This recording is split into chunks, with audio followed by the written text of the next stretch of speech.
Hello, viewers around the world. My name is Mark Godwin Juan, and you are tuned in to our Friday News Echoes World Affairs. World Affairs is where we give our global audience the global updates. And I'm here with my colleagues and coordinators from different parts of the world. In faraway Lagos, Nigeria, is our man, Ogbeni Olayinka Raji. Ogbeni Olayinka Raji, you're welcome, sir. So excited this morning. Glad to be here this morning. Good morning, viewers around the world. Welcome to our Friday program. Welcome to our Friday program. Yes, good morning, Ogbeni Yinka. I hope it's the weather is good in your end there. I hope it rained heavily. It rained heavily overnight. Yes. Okay. Up to this morning. From same corner with you, different part, but same place is BD Nana Diva BD. Nana, good morning. Welcome to News Echoes Global Friday. Good morning, Massive Mike. Good morning, Saraji. Our viewers all around the world, good morning. Thanks for joining us again. Once again, let's do it like always. Once again, let's do it like always. And we do it with our man in Toronto, Canada, Sir George Chukwu. Good morning, Sir George. You looking like a schoolboy. Adult education. Yes, Sir George, we need to hear you. We need to hear you, Sir George. Okay, gentlemen, it's good to have you all. Yes, we can hear you now, George. Oh, go ahead. Okay. Good morning, viewers from around the world. It's going to be a fantastic show today. Just stay tuned with us and tell your friends to log in. Tell your friends to log in. Yes, Sir George. Indeed, their friends need to log in because it's a network that caters to Nigerians both home and abroad. And what we do is bring interesting things of interest to our viewers. And we've been doing that impressively. So you guys are welcome. Before we go ahead, let's look at some very fast news updates, like what you call breaking news. One of the breaking news is the Binance founder, Binance Zoe, Chingping Zoe, has become the second crypto executive they've now sentenced. Do you guys have that update? George is coming from America. Crypto man has been given, he says he's going to a maximum of 1 to 2 years under the federal guideline of what the crime he has committed. The crime is money laundering using crypto means. George, do you want to give us something on that? Do you have any on that? Yes, what I actually saw was that he was sentenced to 4 months. I'm not sure the 1 to 2 years, but I understand that he was sentenced to 4 months in prison. And so whether that was 2 years and then reduced to 4 months is what I don't understand. But this is what we see here, and they're being chased around the world, and a few of them has been jailed because, you know, cryptocurrency, as good as it might be, is a way for a lot of people to launder money, to hide their money, and you wouldn't know what's really going on. So I think they're trying to set an example with some of these people that, you know, they set up Ponzi schemes with this cryptocurrency, but after a little while, if you lose your wallet, you can't access your money anymore, and then all of a sudden they start disappearing and the money disappears. And they took me for a ride too. I lost a lot of money. Up till now, I haven't gotten it back yet.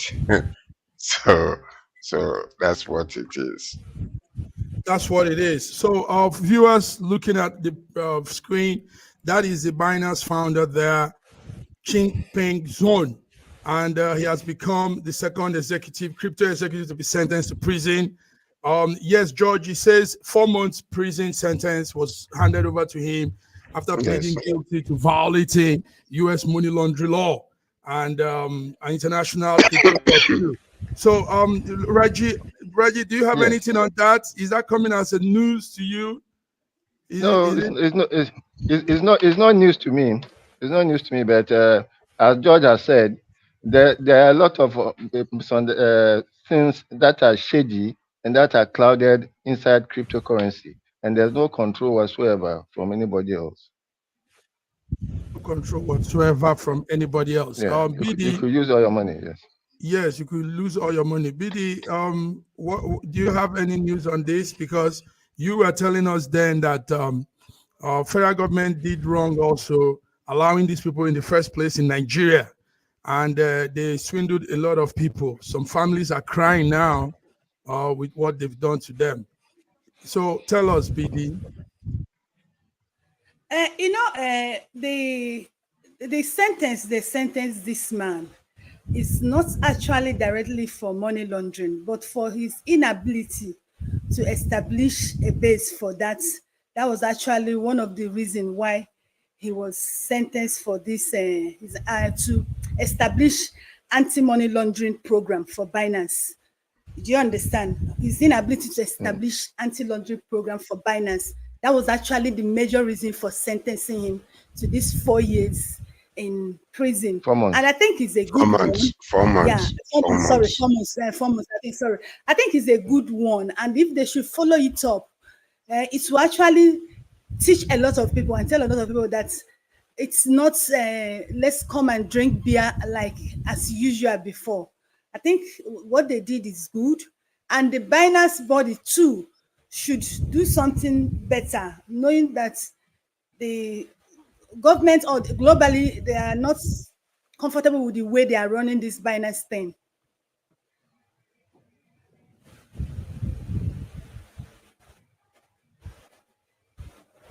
Thank you very much. Sorry. Thank you very much, BD. Let's move on to more stories. So we're following that story there. Now this is America. We want to see more hammer come on this Binance company in other parts of the world where they've wreaked havoc. Yeah, George wants to say something.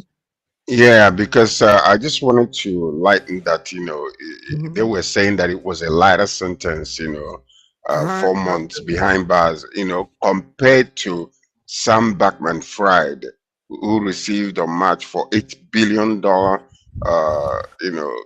that he stole from customers. He received 25 years in prison. So when you think about the lightness of these 4 months, I think it's a slap on the wrist compared to what was handed over to the guy for $8 billion that was taken out of it. No, I don't think it's a light judgment. I think it's a light sentence. I think what happened to the other guy was actual fraud. But in this Binance case, it's just because they didn't put things on ground to prevent money laundering. It's a different crime. Okay. Yeah. Yes. But it's just comparing the two. One is 25 years, one is 4 years, but it's all relating to cryptocurrency. It's like comparing agbaluma and coconut. They are completely different. Yeah, the other one was actually a fraud on its own. The other one was actually outright fraud, but this one was the inability of setting a protocol, a procedure, how things should be done. That's just his own problem here. So it's totally two different things. Thank you, guys. Let's move on now. Let's look into this thing that happened in London, the UK, on Wednesday. There is an updated photo that has been released of the young man. It's the story of Daniel Anjorin. Daniel Anjorin was killed by a Spanish Brazilian national, and that person has been remanded in prison today. As we're talking, he killed this 14-year-old boy, and he killed him with a sword. And it's a crazy story here. Let's talk about this. Let's talk about that's the boy That's the little boy that was killed, man. Yes. So, gentlemen, it's a sad story coming from that part of the world. The British police on 1st of May had to do what they did, but they were able to take down the guy, the Spanish Brazilian guy, and but he has done the havoc that he has done. He has killed. That's the Spanish Brazilian national you see in the screen, Marcos Anduni Monzu. Marcos Anduni Monzu is accused of violent rampage in the northeast suburb of Britain on Tuesday using samurai type of sword to kill Daniel Anjorin, and he also wounded 4 others. Now Monzu, 36-year-old, is now being held and in custody and will be facing the law. So, gentlemen, what are you saying? George, what did you hear about this from Canada? Well, we heard about this. It's such a sad story, actually. And then, what we're hearing is that the investigation is still going on to the motive why he went on rampage. But we believe that it's a mental case situation, which eventually they will bring out the reasons why he went on rampage with a samurai sword and it took a little while before they could take him down. I guess they didn't want to. A police in UK they don't carry weapons like guns. I believe that they used what do you call it Tasers. taser, to put him down. So I was watching the video. It was very terrible, and even a couple of officers were wounded with this sword also. But that goes to tell you the frustration that people are going through privately.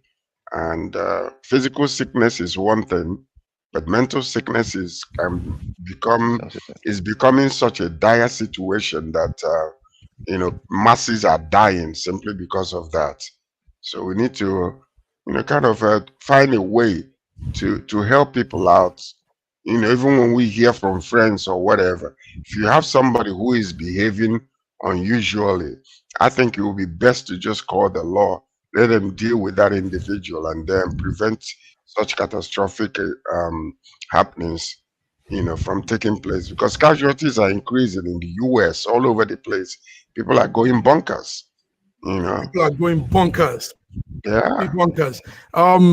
Raji, how did you see this whole thing? The other story there is the Anjorin with that name sounds Nigerian. It's Yoruba, yes. Mm-hmm. Anjorin. Yeah. Okay. Yes. It's my heart goes out to the family of Daniel Anjorin. I don't even understand how they're going to cope with the loss of such a bright, upcoming young boy. Man. Yes.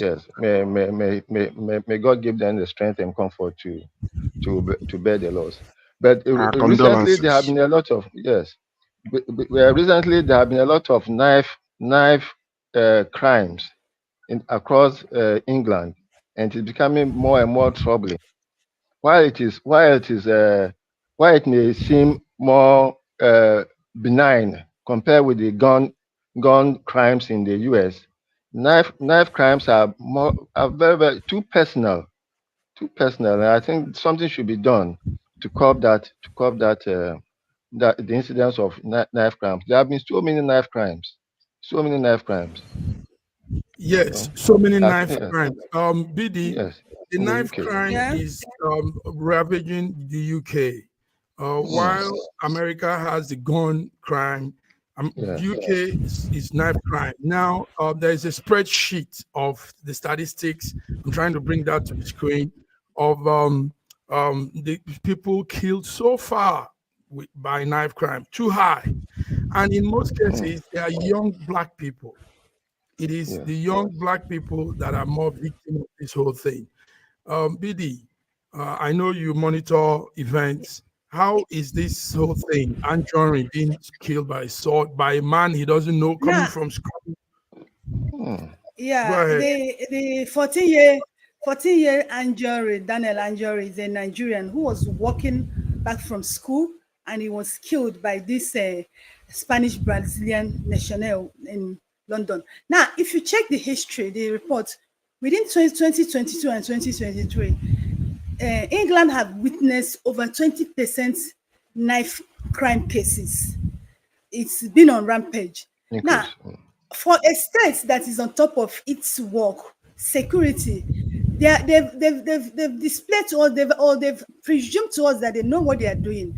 You understand? I don't think I should hear this kind of case because they already know that this is on rampage. And now you made a very vital point. If you look at 70 or let me not over 65% of people who get involved in these cases are blacks. Now, my question is this: why is it predominantly blacks? Do you understand? And you know that this case has been going on in your country. There should be efforts to checkmate it, because this guy did not only kill the Daniel Anjorin, he injured other policemen and a woman that her arm was actually cut off. So a lot of people were injured. So it goes down to the state. You already know that this kind of a thing is in existence. Now, are they trying to tell me now the case they are telling us that is a mental issue? So all these people have been doing this. Are they all mental deranged? I think they should look into this thing and actually understand what is happening. Because to me here, I can't actually tell you what is happening, but there's something we are not getting right here. Something we're not getting right here. The fact is that, you know, chaos is going on. There is a lot of people are frustrated. That's number one. The economic situation in many countries are affecting families. And then also you could see the frustration that is happening around the world, the news. They see what is happening all over the place with the Gaza and the Palestinian Israel situation. So a lot of people are absorbing all of this negative news, and it is affecting them. And when they don't have any particular type of solution, when all this news is coming to them, maybe they don't even have food in the house, or maybe there is a problem in the relationship with their spouses, or whatever the case might be, is bringing this mental case issue on them. And then the resulting consequence is them going out there to do abnormal things that are not normal. And so, I mean, what can the government do? The only thing the government can do is to depend on people. When you see somebody going through, a family member going through such a thing, report them immediately so that we can stop it. Government cannot come into your house and know what your mental case is or how it's increasing. It's not possible. So we have to depend on people when they report this situation, or somebody goes to the hospital or goes to medical center and say that I'm feeling this way. Let's take care of them. The government cannot go into your house and know what is really happening. It is all over the world. It is happening. So that's the only thing they can do. That's the only thing they can do. And in most cases, yes. And on the screen now, sorry, BD, let me do some small statistics here. It says that knife crime in the UK is, in fact, this year, we're still looking at this year, but 2029 was the peak. 2019 was the peak. They had almost 40 cases of knife crime and sharp instrument issues. So knife crime is a persistent problem in the UK, and the numbers are growing. Yes, BD, tell us. You were saying in most cases, right? In most cases, most people, like Sir George said, in most cases, the people that have this mental issue don't even know that they have mental issue. So it might be difficult for them to report. I think it's where we actually need the people around them, the family member, their friends, like Sir George suggested, to actually, by the time you monitor the person, and you find out that this person has changed in behavior. So you have to make some reports or even suggest for them. But when you even suggest for them to go to see a professional, they might not even listen to you. Because like in Nigeria, they say we'll have over 42% of Nigeria who have mental issue. But ask those people that they will tell you it's not true. And it's true. They'll tell you it's not true, because what we assume to be mental issue in this part of the world is somebody who is roaming the streets. They don't know that man who is well dressed on suits, it can have a mental issue. So it's not a big problem on our hands. It's not a big problem. I think the We have to problem understand that mental issues come in different categories. Somebody that is very depressed, or somebody who is frustrated over situations that is so to the point of even experiencing suicidal thoughts. These are also part of mental issues, and so it's difficult for to just turn in a family member only when they become violent or start behaving in an unusual way that might endanger other people's lives. But you see that a lot of families are not willing at the very beginning to call the law into to come and take care of this thing, simply because maybe that person is going in and out, especially it's schizophrenia and then bipolar situation. Some of them are mild, but some of them they go to the point of being a danger to themselves or to others. So these things are very dire, but they can be monitored. That's why a lot of people, like you said,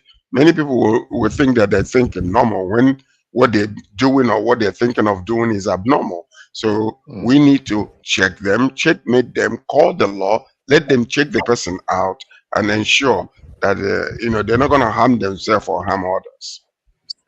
Sorry, and in our situation, there's also the stigma that comes with being considered mental, because a lot of people will not want to be. A lot of people need psychiatric evaluation, but that psychiatric evaluation is equal to being crazy, and that stigma is something that nobody wants to have.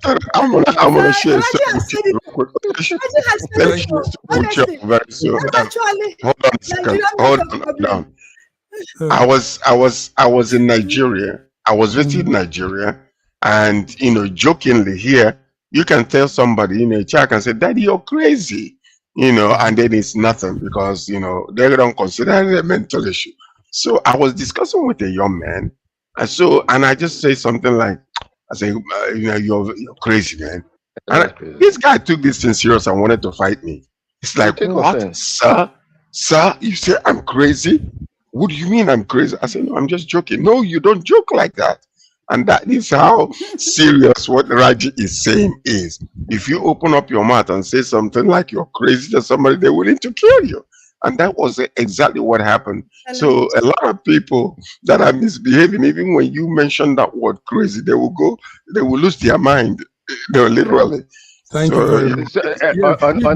On a funny side, still very serious and funny side, I have a friend who was telling his younger brother that he thinks that younger brother requires psychiatric evaluation. Now the younger brother reported to me that his elder brother is calling him mad. And I asked the younger brother, look, what is the dignity? What is the gain in your elder brother calling you mad? Don't you realize that being said to be the elder brother of a mad person is not a compliment? So please.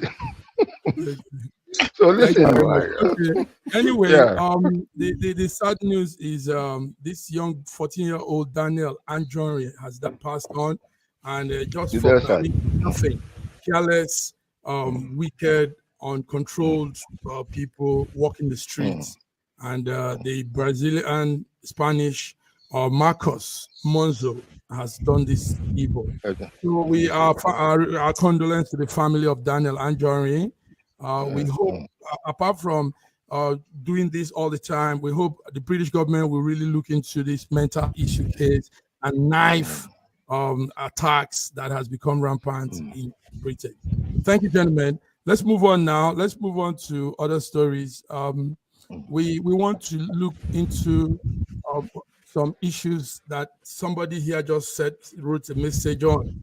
Somebody says, One World TV says, Hamas-Israel conflict. So I think what he's trying to say is for us to dive into it. This morning, Turkey halts trade with Israel over humanitarian tragedy in Gaza. What I found out is Turkey and Israel used to have a big trade going on. As at last year, they had business trade going on that was worth $7 billion. And the Turkish trade minister said those measures will be closed for now until Israel allows a flow of aid to Gaza. So this is coming this morning in the news. Gentlemen, you don't want to lose your business partner because of war. I mean, business sustains a country. Income makes a country.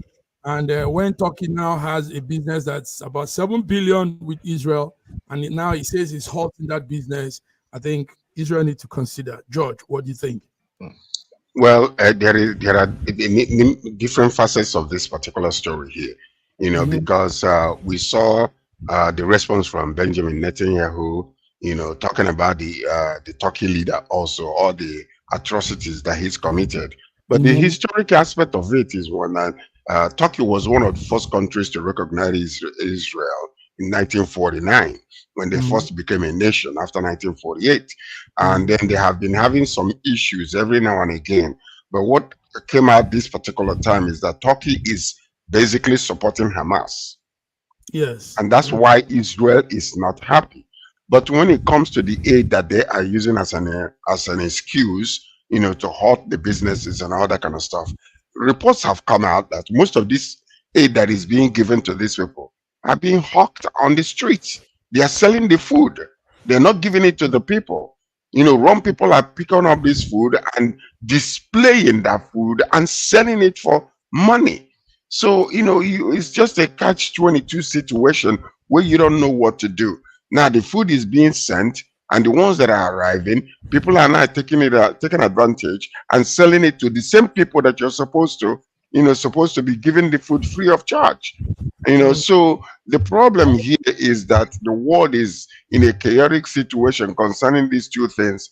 Still, they are coming to a close where there is a resolution on the table that if Israel accepts it and Hamas accepts it, maybe they can have a ceasefire for 4 months while they negotiate this whole entire thing. And that will involve releasing all the hostages, the ones that are still alive, and possibly exchange of prisoners and stuff like that. So, but this is where we are coming to right now. So in essence, really, Turkey might be losing because Israel is now moving forward, because what they have are needed around the world. They can find other partners to sell their food to. So, but I think that it's just crazy. You see it happening in the US, in a lot of schools are now going bonkers, and students are no longer going to school. They want to just go out on the street and camp on the street, and then the people outside, are coming into these universities and using the excuses of this rioting and destroying facilities and stuff like that. So I think it's about time for a resolution to be reached. But the problem we are seeing right now, as you see in Gaza, is that Benjamin Bibi is insisting on going to Rafah. Okay, thank you, George. George, good update. That's the problem there. Yes. So the picture we saw earlier is a picture of the Turkey prime president. That's Erdogan, and Israel Prime Minister Benjamin Netanyahu. Reggie, you have been following all of this too. Trade between the two countries, they say, is worth $7 billion. But the Turkish presidents and Turkey people say they are stopping that trade going on. Mr. Netanyahu responded that Erdogan committed genocide against the Kurds. Remember when Turkey did that against the Kurdish tribe? He says, so he shouldn't make any statements on what is going on because there was a genocide against the Kurds. That's what Benjamin Netanyahu is responding to. That would be the reaction of an evil mind, of an evil man. Just look at the situation in Gaza as it is today. More than 200,000 buildings have been demolished. More than 1 million people are at the verge of starvation. What is happening in Gaza is a serious humanitarian crisis. That should not be even be open for any discussion about a ceasefire. Okay. The ceasefire should have happened as far back as December. People are dying on a daily basis. Bringing out the genocide against the Kurds is very, very silly of Netanyahu. Because he's an evil person. He's very evil. But if also that happened, I mean... Please, okay. Please, we are talking about now. Okay. Bringing in the Kurdish genocide as a justification of whatever is evil. It is like the Jews bringing in the Holocaust as a justification of what they are doing in Gaza. We should stop that.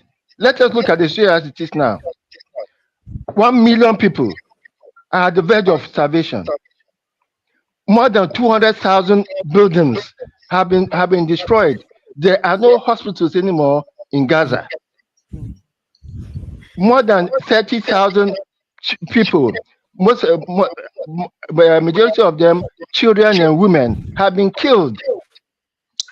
Let me ask you something, Raji. Raji, I want to ask you something. Raji, go on, ask. We're talking about madness, and craziness and all those type of things. Let's just say, for instance, that you have, hypothetically though, you have a person who came into your compound and was able to hold hypothetics. Hold tight. No, don't let us go to hypothetics. Let's go to the reality on the ground. You can pass judgment on what this man said. Let us go with the judgment on the ground. You allowing me to talk, or are you going to continue interrupting? Would you excuse me? Let us go to the situation on the ground. Let me finish what I'm saying, so you can stop interrupting. It's very rude. It's not good. Okay. So I'm asking you a question. If you were to be in Israel's shoe today, when you know that everyone around you wants to annihilate you permanently, and they are working on it, and they came and did what they did, would you want to allow them to regroup again and come against you? Or would you want to eliminate that mess and go to the root cause and destroy it? Because it's so easy for you to stand and pass judgment on people. If one of yours was one of those hostages that are being held by these people or killed in that place, would you be saying the same thing? So let's pass fair judgment here. I'm not going. I don't want to go into hypothetics. When you ask me, I am telling you like it is. Let's go to the reality on the ground. Gentlemen, okay, Bidi, go ahead, then we'll go on a small break. Go ahead, Bidi. Yeah, going to the hypothetics or going to what is on ground, that's actually why this problem is still lingering. Because you cannot solve any problem without going to the roots. Do you understand? Now, if you remember, Turkey already, like in 2010, they broke their ties with Israel. So coming up to say this, people like us are not surprised because we know we know where they belong. Do you understand? And now trying to say that you're going to stop 7 billion naira contract just because there's a war and no ceasefire, that's not the best way to solve this problem. You understand? So what you're saying that you're going to war, what this means imparably is that you're going to war with Israel. And that's not the best way to solve this problem. Because the minister has said it, their trade minister has said it, that as long as this starts, that they are not going to continue this trade with Israel. And you know what that meant? Do you understand? Okay. So that is not actually the best way to solve this problem. If they want to solve this problem, they know what to do. Turkey would rather not have blood money. Turkey would rather not have blood money. Thank you. Let us be clear about this. 1 million people, please. 1 million people are at the verge of starvation. 1 million people. Yeah, man. Everybody condemn that. But the way they are trying to stop this is not the right way. 1 million people at the verge of dying. What started it? Now, let me tell you, Gaza, they started this thing because they were override. If they did not, Israel did not override them, we won't be saying what we're saying now. I'm telling you, because they started this fight. They started this recent phase of what is happening now. Thank you, Bidi. Bidi, gentlemen, good one. Let's go on a break. Let's chill out, have a glass of water, and come back on the other end. Thank you for. Yeah, you need more than water. You need palm wine to cool down.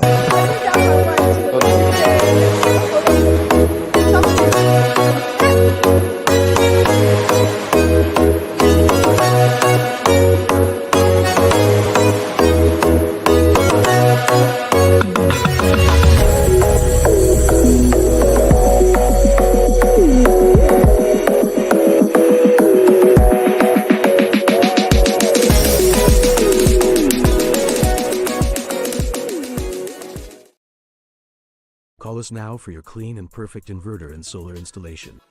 Electricity availability in Nigeria is not constant due to its erratic supply.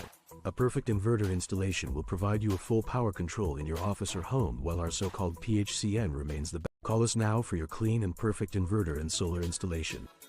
Electricity availability in Nigeria is not constant due to its erratic supply. A perfect inverter installation will provide you a full power control in your office or home while our so-called PHCN remains the best.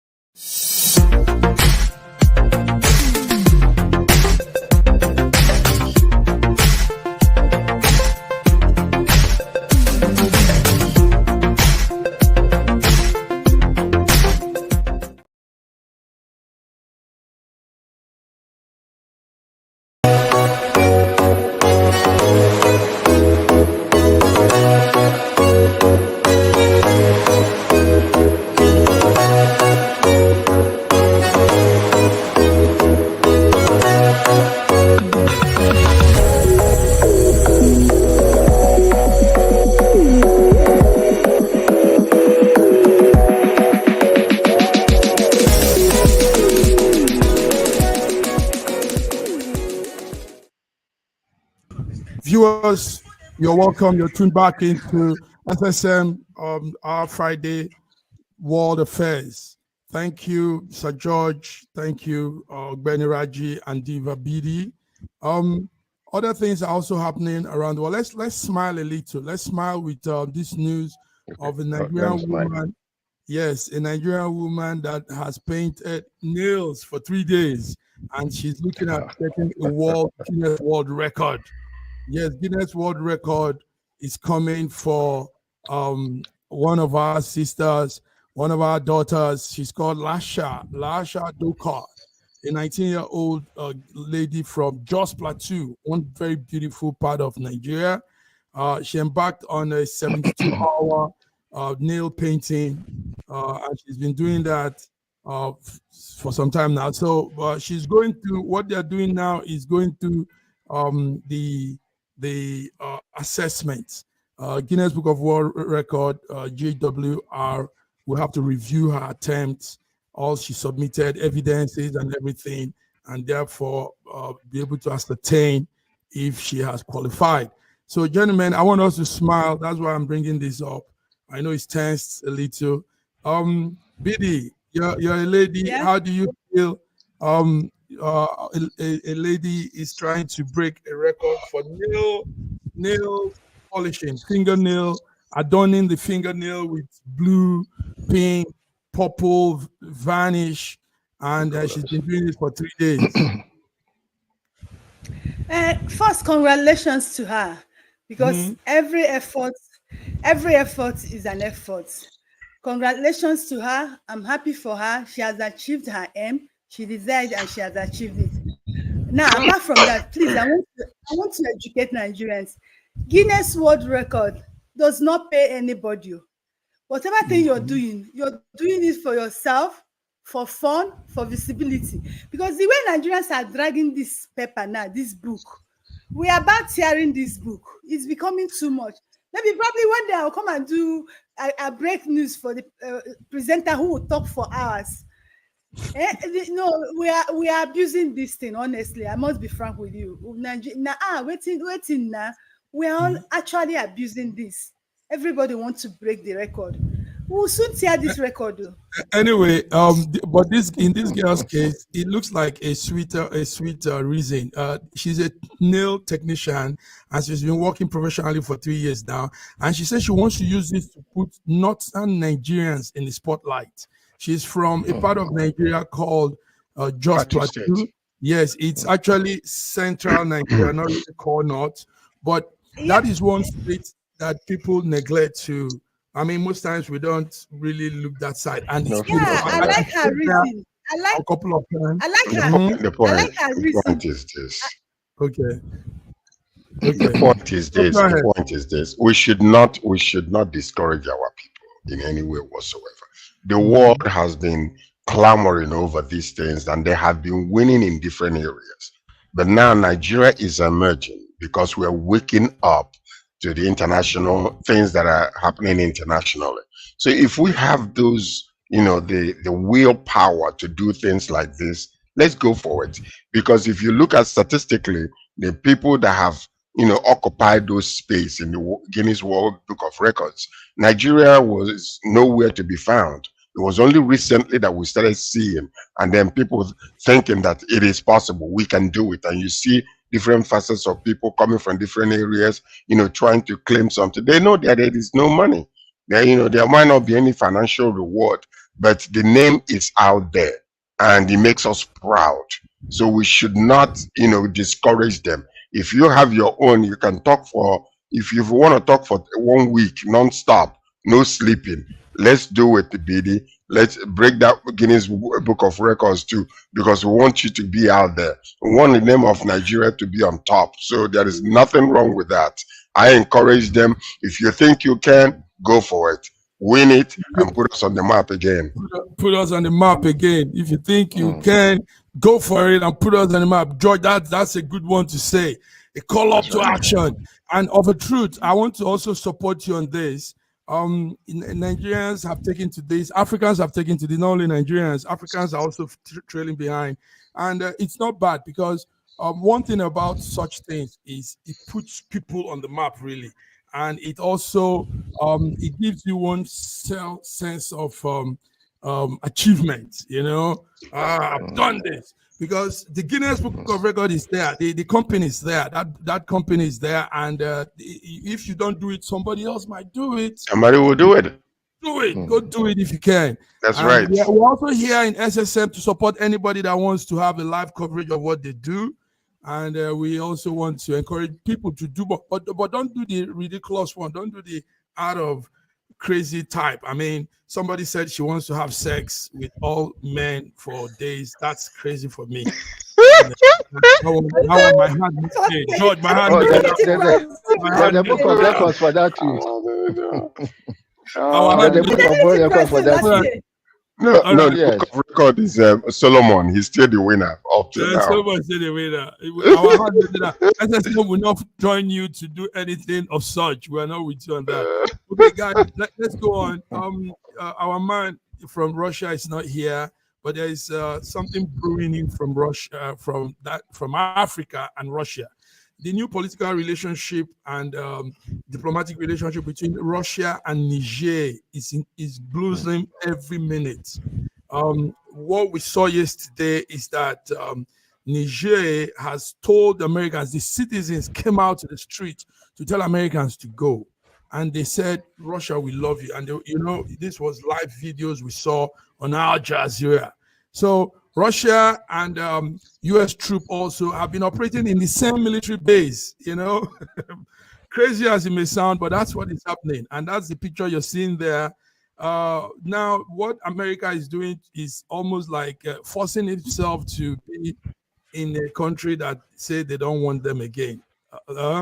The Nigerians say we don't want. So, but they are opening their arms to Russians, and they are asking the Russians to come in. In fact, a lot of things we're seeing yesterday, as we saw the video, was showing some real new relationship with these two people. So let me start with you, George. America has been made, all kinds of humiliation. Go. But their talk still there. You see, the reason why they're still there is simply because, number one, the same reason Russia went to war with Ukraine when they wanted to join NATO is the same reason America is very concerned about Russia coming into Niger, simply because if they camp over there, and just the proximity between Nigeria and Niger Republic and the relationship is so so mingled that US is basically concerned over Russia camping in Niger and being able to eavesdrop on the whatever intelligence that is being passed through Nigerian relationship and the US. That's number one. But I mean, a lot of countries, this is their choice. They're going to allow Russia to come in because Russia comes in very in a stealth. They don't come in with force. They come in, allow you to be who you are. They don't want to force you to do anything, change your culture, your tradition, which is fantastic. Now, I have seen China mingle themselves with many countries. And up until today, we don't know. When they come, they open their arms and give you money. They bring infrastructure, they bring their money to build a lot of things. There are many countries in Nigeria, and this is not very well known, public in Africa. There are many countries in Africa that are actually being hijacked by China today. Their seaports, their airports, their airports are now being controlled by China. Why is that? They bring that money, they give it to you, and then when you're unable to pay the money, they will take all those infrastructure and they will take it for many, many years. So this is something that many African countries need to pay attention to. Study the history and understand this, the strategies these people are using when you want to allow them to come in. Because some of them, when they come in, eventually, it's going to become dire for these nations. It's going to become dire for this nation. Viewers, what you're seeing there is a picture of yesterday of Nigerians. Niger is not of Africa, and they are saying, U.S. Army, you must leave, move, vanish. They were using all the words to describe they don't want them anymore. And but the U.S. is still standing strong. What we saw yesterday was a funny one too. We saw that Russia, US were in the same military base, and it looks ridiculous. So, Raji, US presence in Niger, will it change things for good for the Nigerians? Will there be some form of improvement in their economy, in the life of the people, like this think they are asking for now? You mean Russian presence? Yeah, of course, there'll be some difference. Whether it will be an improvement is still for us to see, but there will be some changes. Like you mentioned before, you see, most of Western European and American presence in Africa has been through violence. And then certainly, like George said, when the Russians come in, they come in as your allies. Same with the Chinese. And whether they are going to take over your resources later is still a matter of time. But it's better for you to know that this man came in as a friend. If he now came in and he's now taking over your resources, then it's up to you now to be on the guard to be able to prevent that. To be able to prevent that.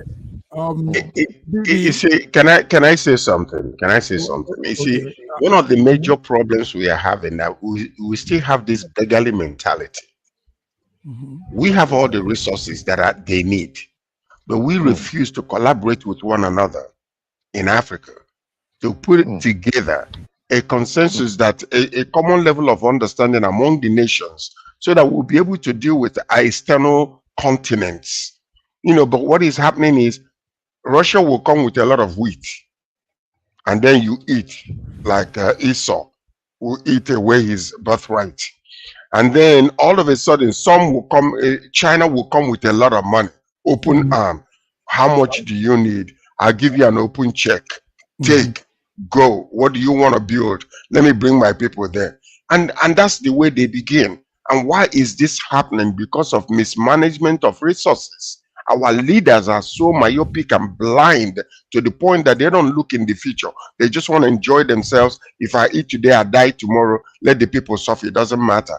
But we need to have visionary leaders not these people that are just clamoring, just want to enjoy themselves and want to become, Ayatollah of Nigeria, Ayatollah of another place, dictators and all that sort of kind of situation. We need to wake up as a continent, collaborate and get together with one another, because they're dividing us. This same sentiment has been happening during the colonial era. Thank you, George. PD, sorry, let me put the question first. The thing now is, yes, Russia is penetrating, and we might see such things. We might see such relationship replicate around. Soon it might be Mali, more it might be, all of these African countries doing the same thing, driving America away and opening arms to the Russians. But do you think this will work for Africa, BD? Is it not for, like George is saying, for Africans to realize themselves than just having a relationship with this West? It will work for the Western world in Africa because it's been working for them. If you look at the air base there, the Russian flag, the American flag, they don't have issue there because they know that you are the source. So don't bother me as long as I'm not bothering you. They are in Africa, they are in Niger for business. Do you understand? They don't have a problem. Now, it is not left for African leaders, the Nigeris, to think, to have the ability to negotiate. The problem Africans has been having all over the world a century is that they don't have the capacity to negotiate. And most of their negotiation is not actually futuristic. They negotiate for today. They don't negotiate for years to come. And these people that are coming, they are coming for years to come. They are not coming for today. That's the problem Africans has been having. Now, it's not a matter of who is there. Is there America? Is there Russia? No. Look at the most important thing. You that is the source. Are you futuristic? What are your strengths of negotiation? Are you negotiating into the future? If the Nigerians are not utilizing this opportunity of being futuristic in their negotiation, they will still end up the way they ended with US. It will still be the same thing. It will be the same story. They'll still remain the same place. Wow. BD, you put this one so right. Thank you. One man that's good at negotiations is Dr. Godwin Ibe. He does that for the Nigerian community in Russia, and he's here to negotiate more with us. Dr. Godwin, you're welcome to News Echoes Friday World Affairs. How are you? Fine, thank you. So much work. Sorry, I could only join at this time. Yes, I use the word negotiation for you because you run the Nigerian community in, you lead the Nigerian community in Russia, and that involves you at every point in time negotiating, saying, doing things, getting right for your people and for your community. But now, on a larger scale, Russia is coming to Africa through the Nigerians, and their arms are wide open for Russia, and they are telling America, shoo, shoo, shoo, you go away. I know it's your country. But before you continue, I want you to look at that. Look at that picture. That picture is doctored. It's not really nobody. It's just a crowd of people with that thing there because nobody is holding it. It's just something that is put there. So I don't know how how real that news is, because this is something that somebody just pasted on top of a crowd of people over there. Continue. Look at it. It's not Photoshop, George. It's real. Listen. It doesn't look real. It doesn't look real. It is not real. No, it's from Al Jazeera. It doesn't matter. It doesn't look real. You can do that and post it on YouTube or paste it somewhere else. Put a crowd of people and put that in there. So don't I know when I see it, I know this is what I do professionally. There's no hand there. No. Even the perspective is wrong. Massive Mark. Who is not real. There's no hand there. There's no hand. The perspective is even wrong. Anyway, I can see.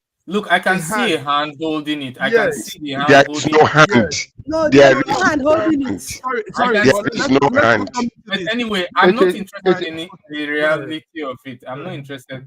It's not really so. I mean, while I could see the, but it's not so important now. What is important is it reflects reality in terms of the diplomatic relationship now in Niger. And it's not just Niger, Mali, Burkina Faso, South Sudan, many of these Guinea. Sahel countries, yes, there are arms open to Russia. And well, that's a good thing. I've always maintained that Africa is open to everyone. Africa does not exclude anybody, whether it's America, NATO, EU. We want to utilize all the opportunity for cooperation that we can use. But it just turns out that at this point in time, Russia is the one that is giving them what we want in Sahel region, and is coming at the back of disappointment, frustration on the lack of progress when EU and the US and NATO had their chance, and the result was not satisfactory, and they have decided to explore other options. As I speak to you right now, as at yesterday and today, there are lots of the Russian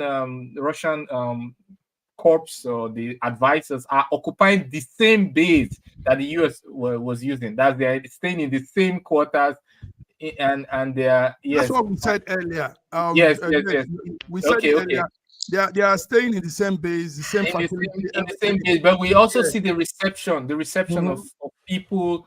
And I hope that they will use it to really fight corruption, education, and to move their cause forward, because we're not interested in just optics, but in real tangible results that move Africa forward.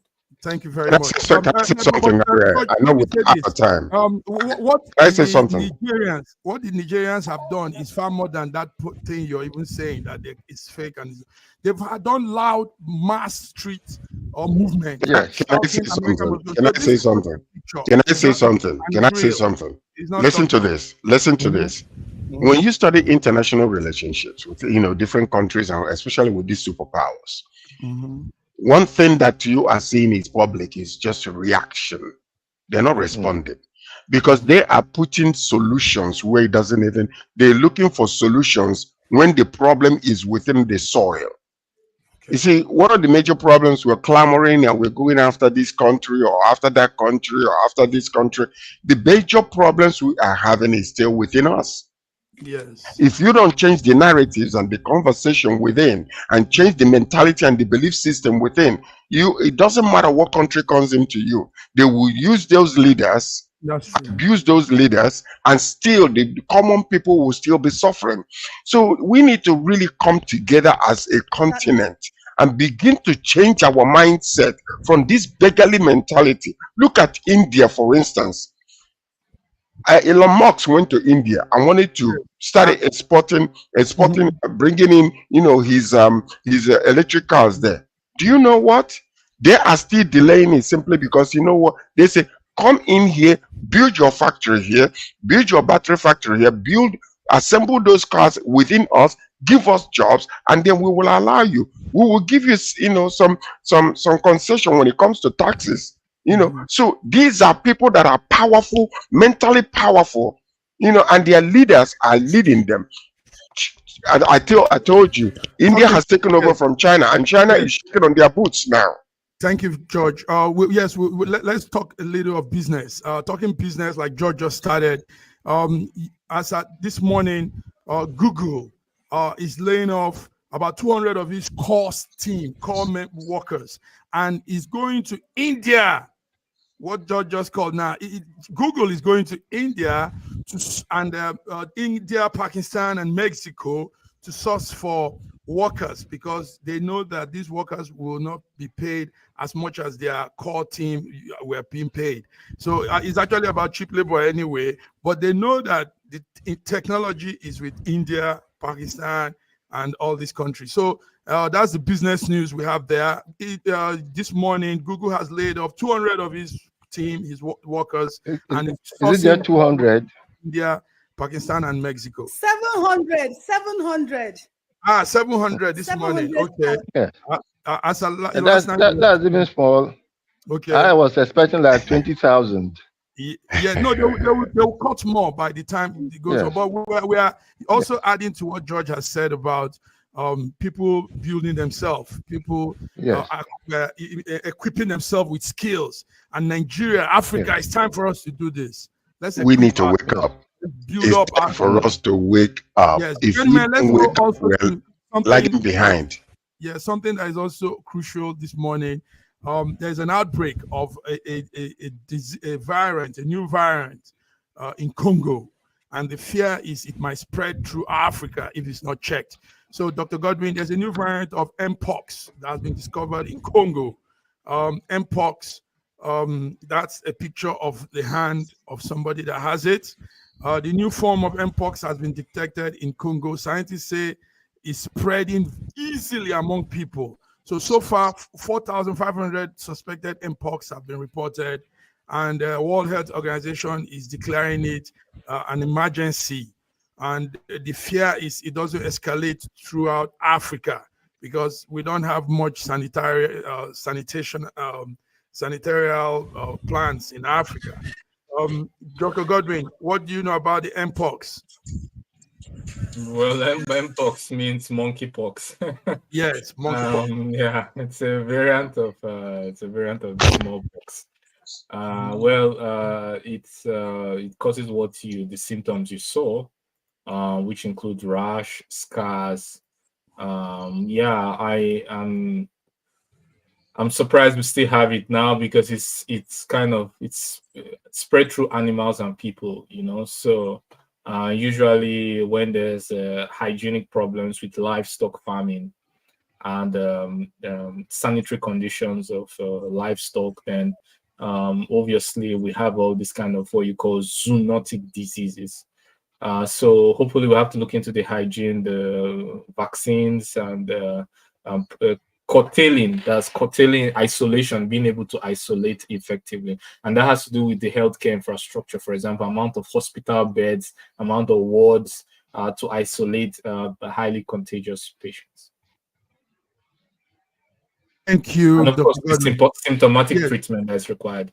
Okay, thank you. That's a good one. Let's begin to wrap it up now. Business talk.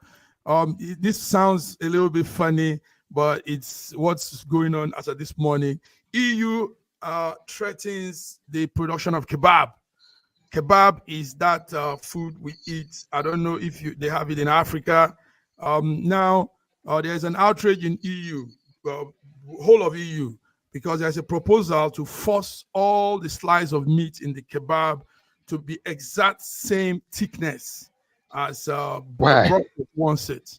So the beef and the lamb will be sliced horizontally with a thickness of about 3 to 5 mm. And it's a serious issue, gentlemen. So this is the business news we're getting from our headquarters, Brussels, in Belgium. And they say they want the food to be to go global. You see, because Turkey wants EU to protect the kebab and keep it as a tradition for Europeans, like we have with the pizza.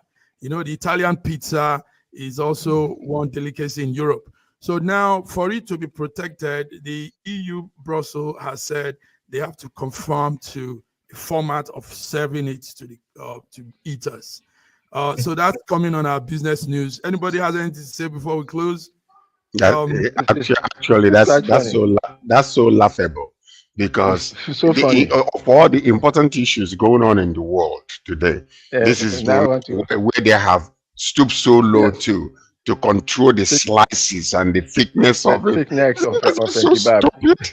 Come on, people. So yesterday there were protests in Brussels over this. Can you imagine? Are you serious? I think it's for weekend humor. Huh? It's not humor. It's real. Listen, we need to come to Nigeria and ensure that all the slices of suya meat will be the same thickness. Can you imagine?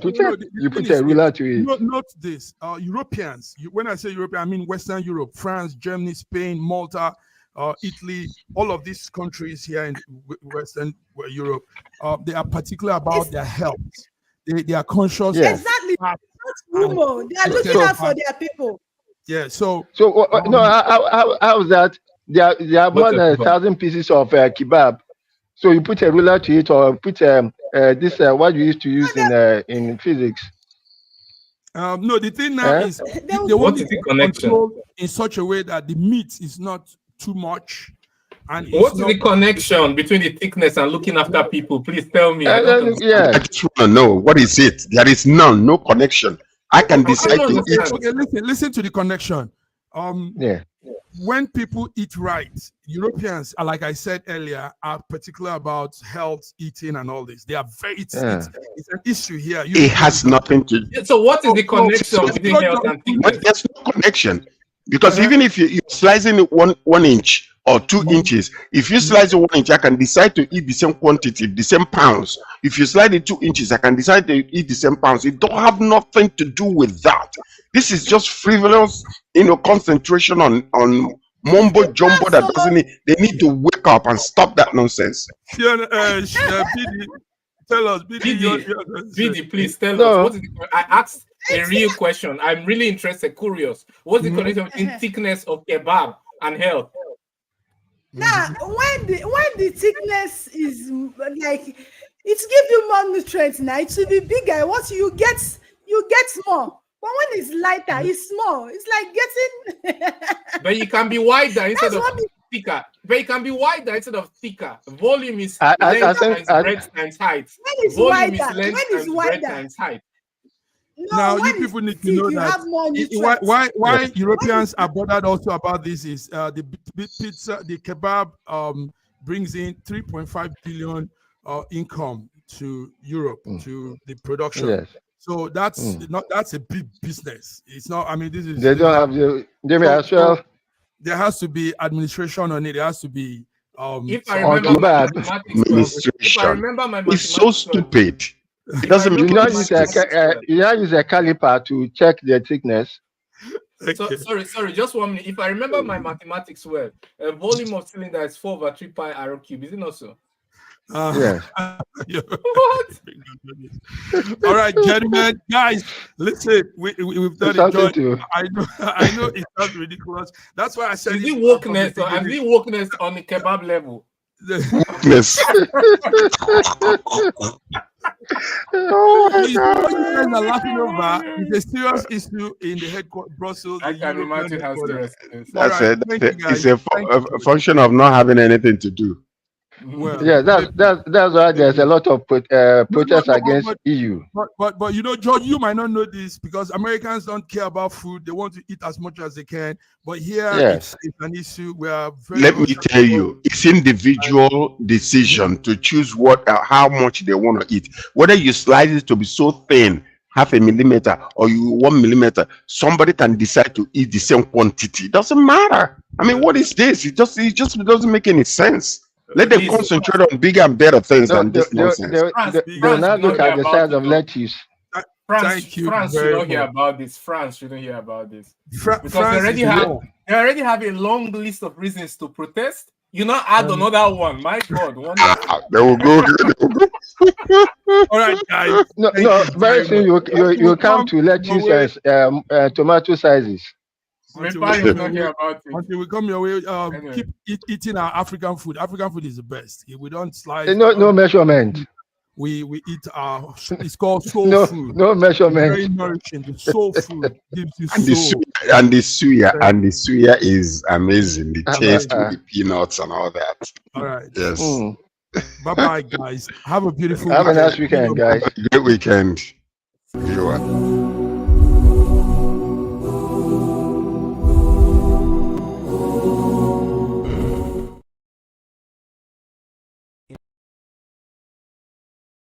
In a world where news flies around every minute, you need the ability to relate and connect with what matters and stay up to date. Schengen Story Media News Echoes is Africans in diaspora and back home leading English news network.